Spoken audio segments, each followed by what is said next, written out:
Добрый день, здравствуйте. Приветствую вас на своем канале Мотоциклы для взрослых. Сегодня у меня на тест-райде, как правильно говорить, или я провожу тест-райд, наверное, так еще более правильно. Ну, в принципе, довольно известны уже мотоциклы, которые у нас можно купить уже 2 года.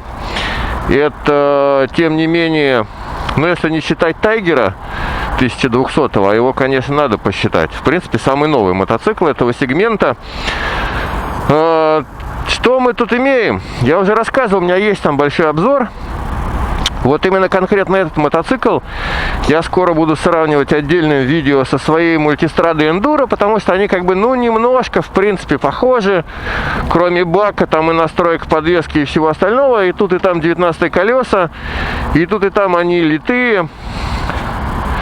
Ну, маленькое замечание, у меня как бы есть 2 комплекта колес литые и спецованные. А как показывает опыт, взвешивание, литые колеса очень тяжелые, прям конкретно тяжелые. Ну, короче, я вам все это расскажу. Длинная история. А сейчас поехали. Как обычно, ставим сразу в спорт. Вот здесь вот на экранчике спорт. Подвеска в автоматическом режиме. Ну, вот вначале я как бы проехал километров, наверное, 30 на ней. И по мне подвеска слегка жестковата, но, как сказать, слегка жестковата. Общая история же такая. Ну, кто плохо учился в школе, ну, там прогуливал уроки. Ну ладно, прогуливать уроки можно, по большому счету, если это на результате не сказывается. Вот, кто плохо учился в школе, там был троечником, двоечником, или заканчивал какую-то церковно-приходскую школу, ну, где-то в глубокой глубинке. Ничего плохого, парни, не хочу сказать, но все-таки, скажем так, окружение имеет очень большое значение. С этим, ну, ничего не поделаешь. Вот. Тот понимает, что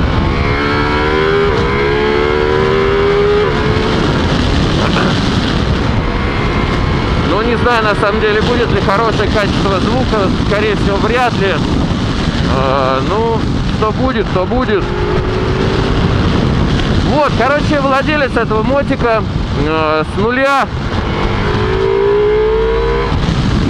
снял резину Pirelli, которая здесь. Я ничего против Pirelli не имею. Фирма делает прекрасный ассортимент резины, его очень много, на любой вкус и применение.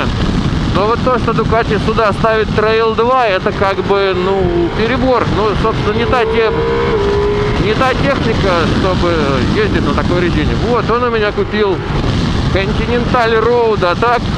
Прекрасная резина. Вот я сейчас на ней еду. Отличный зацеп. Сейчас где-то, наверное, градусов 14 примерно. Но я могу сказать, что по опыту она прямо от нуля едет хорошо.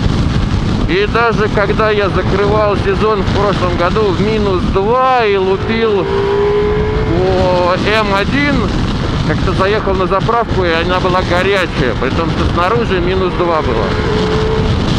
Вот, в целом, ну, можете сами увидеть, что очень здорово едет. Но здесь, как бы, наверное, про эту модель можно сказать, что она максимально сбалансирована. Ну, в том плане, что, ну, как бы, есть люди, которым экстрим не нужен, но при этом им бы, конечно, хотелось чувствовать себя уверенно на мотоцикле. И это как раз тот самый случай. Ну, я сейчас поясню.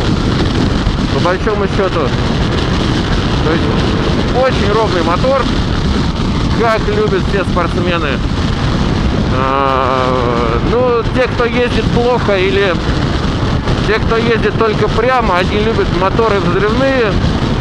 Ну, а это понятно, почему в быстрой езде плохо. А как бы в езде отмороженной и тупой, это хорошо. Это первое. Второе, относительно комфорта.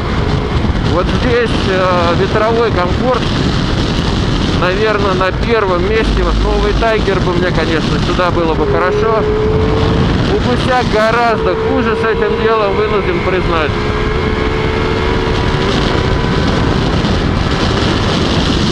Ну вот, спокойно просто лупим и все, почти на ровных руках, там двушечку с плюсом. Вот, ветровой комфорт здесь на уровне.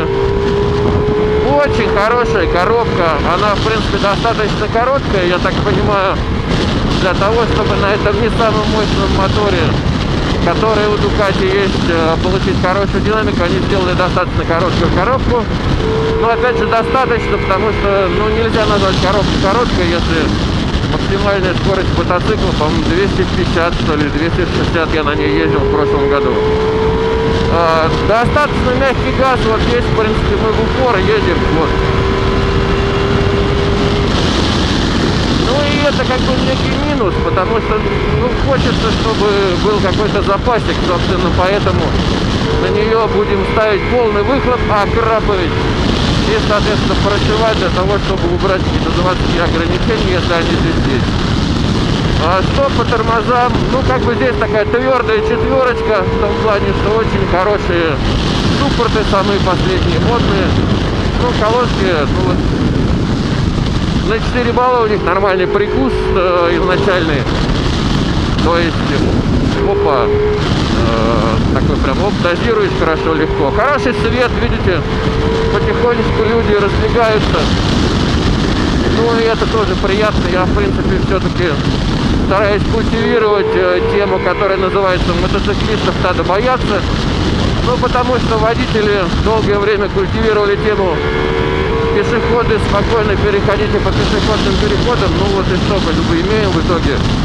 Люди идут в капюшонах, в шапках, ушанках, смотрят в телефон и не смотрят вообще никуда. То есть это как бы очень тяжелая история.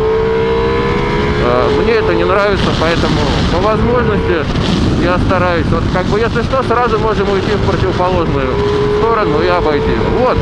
По возможности я стараюсь пешеходов, немножечко пугать.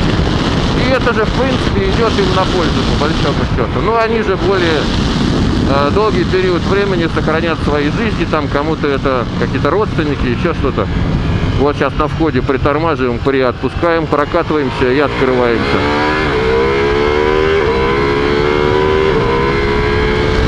Вот есть этот некий дурацкий воблинг. Я бы поставил, конечно, сюда демпфер. Я просто не помню, он есть или нет, но по ощущениям его тут нет. О, что это такое? Какая-то засада, что ли? Здрасте. Вот. Облава. Вот, дальше будет такое отдельное видео сравнение с 1260, с эндурой моей, потому что, по большому счету, пока ралли с большим баком V4 еще в России нет, и потрогать ее, к сожалению, пока нельзя.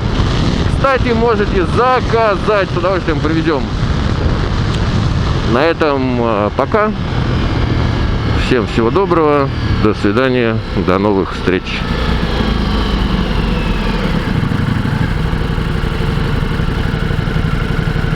Бам!